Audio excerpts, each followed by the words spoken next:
Hello my friends, I'm just gonna be honest with you, in today's video, I was not planning on filming. It is the end of the day. However, during this day, I made a discovery that I feel like anybody who is on even remotely a normal budget with your money, you probably need to know what I'm about to share with you.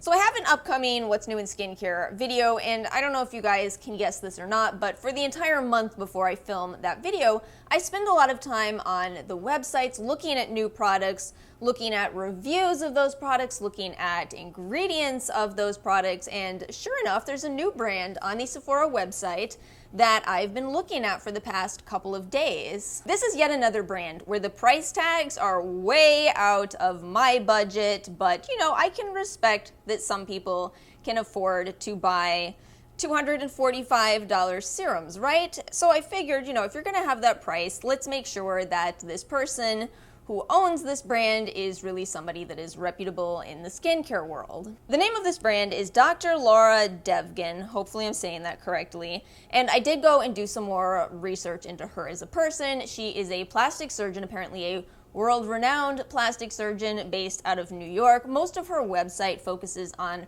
her work as a plastic surgeon, but she does indeed carry a rather small skincare line, but you know, she still has a handful of products.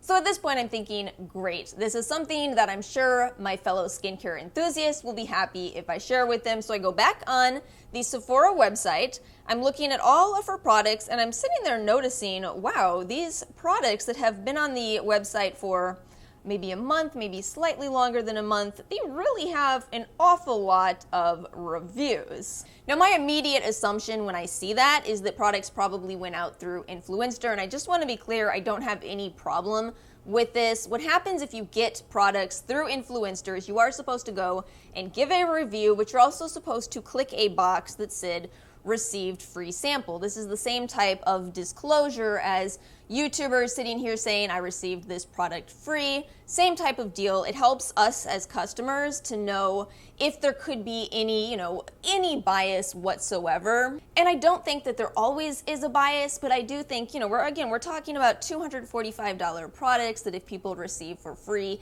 it might be a little bit easier to click 5 stars for that product since it's not your $245. It's instead a very pricey gift that you got through Influencer, right? Fine, no problems there. However, I clicked the reviews, started scrolling, and I noticed that none of these people are saying received free product. Another rather strange detail is I was clicking on some of the profiles, right? So whenever somebody leaves a review on the Sephora website, you can see the information about the person leaving that review by clicking their name, you can see their community profile. So I'm clicking these community profiles, and I'm noticing that not all, but quite a lot of these reviewers are new to the Sephora website and have only left about 4 or 5 reviews, all on the products from this brand. Let me move over because I want to make sure I'm putting this stuff up on the screen. And I should also note, this entire video is not a video in which I'm telling you what to think. Please form your own opinions from what I'm showing you. I don't have any conclusions other than you might want to be aware of this. I also happen to notice that a lot of these reviews were rather angry 1-star reviews from people saying, hey, what's going on here? What's with all these what looks like fake reviews? The skincare community can be a little tense with the topic of fake reviews because of the Sunday Riley fake review drama. I have a video on that if you missed it. But yes, Sunday Riley did come forward and say, yeah, we had our employees leaving these fake reviews. So I think we're all a little on guard against the possibility of that happening again, especially with a brand that is selling rather pricey skincare. So at this point, I'm thinking, okay, let's go ahead and click the verified purchases button. There's a limitation to this, and I want to make sure I'm clear about it. So the Sephora verified purchases button gives you reviews of people that bought the product. I can't remember if it's within the last 30 or 60 days, but within a short time frame. So it is very possible to buy a product on the Sephora website and leave a review, but if it was a product you bought a long time ago, you still won't show as a verified purchase. However, in this particular case, since this is a completely new brand to Sephora, you might think that at least if these people bought it through Sephora, it would probably show as a verified purchase. I have a screen grab of me doing all this, and I'll put it up for you guys to see. So basically, when you click the verified purchases button, there isn't a lot that is coming back on these reviews. Again, there are other possibilities here. I guess this brand has been around for a while, and it's quite possible that maybe all of the fans of this brand were just really excited to see them on Sephora and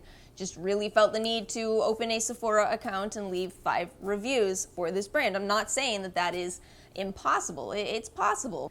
But this is not where the strange coincidences end with this brand, so let's talk a little bit more about the ingredients. So for those of you that are subscribed to this channel, you already know that the ingredients of a product are the main thing that I look at. You know, the ingredients tell a story of a skincare product. So naturally, since I was planning to put this in my What's New in Skincare video, I had to go and look at these ingredients. And I think the one I started with was the peptide eye cream. You know, $215 for a half ounce of eye cream is quite pricey, and I wanted to see what is in your ingredients that is so different.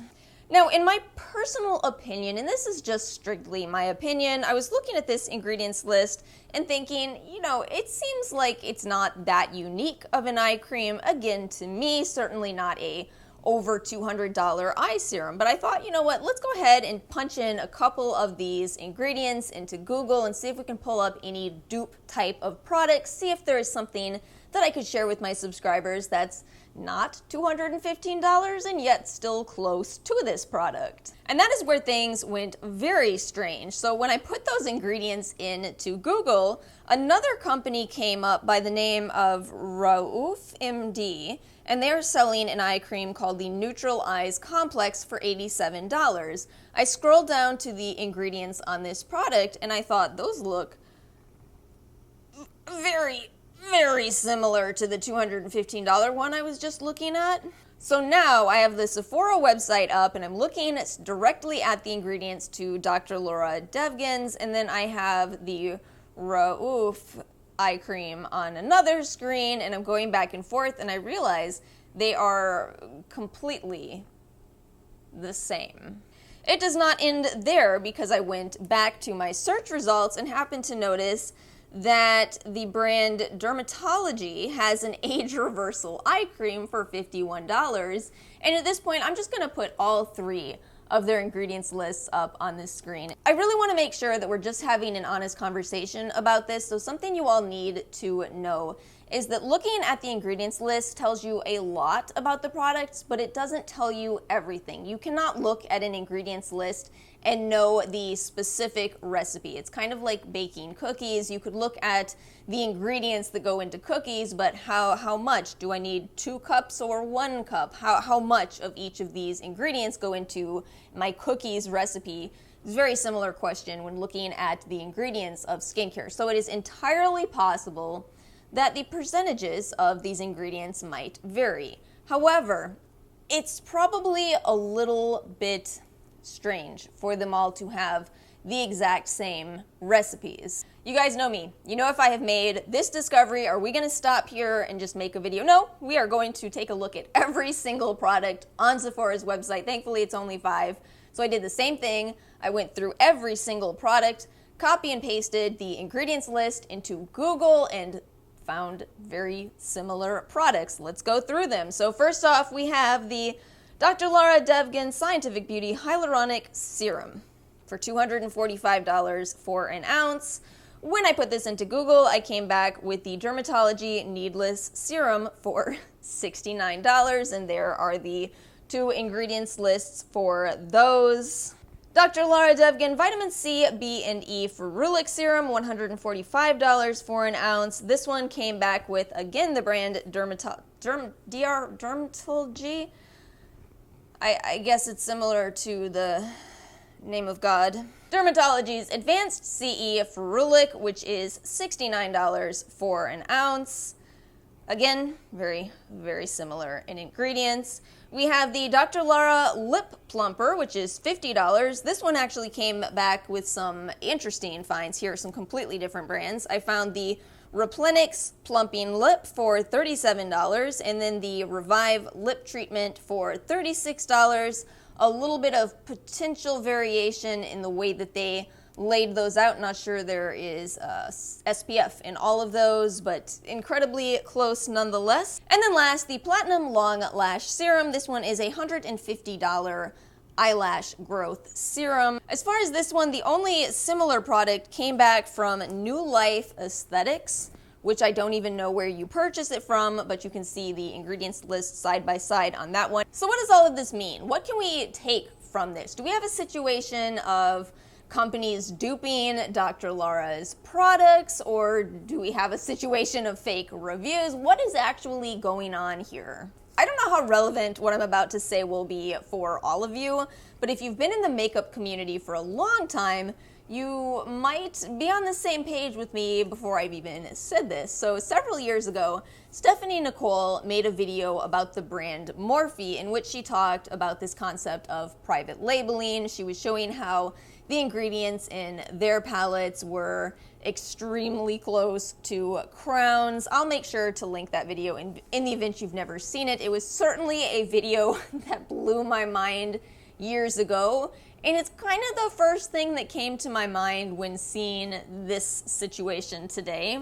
And again, I'm not telling you what to think. I'm not saying that this is a case of private labeling, but it seems a little bit odd to me. I guess that's my ultimate conclusion. This seems odd to me. It certainly seems to me that if you are interested in her $245 serum, but you're on a budget, don't necessarily feel like you have to spend $245. And again, when it comes to dupes, we have talked a little bit about skincare dupes, but the main issue that happens with skincare dupes is, think of the situation with SkinCeuticals and Drunk Elephant. Drunk Elephant actually got hit with a lawsuit for their ingredients being too similar to SkinCeuticals' CE Ferulic, which does make it all quite a bit odd that we would have 3 different companies with the exact same ingredients list, or there is just all a gigantic mix-up and they all have different ingredients and got the wrong information. I don't know, but I thought I would share this video with you regardless so that you can form your own opinion and decide for yourself if you are interested in spending a lot of money on skincare products.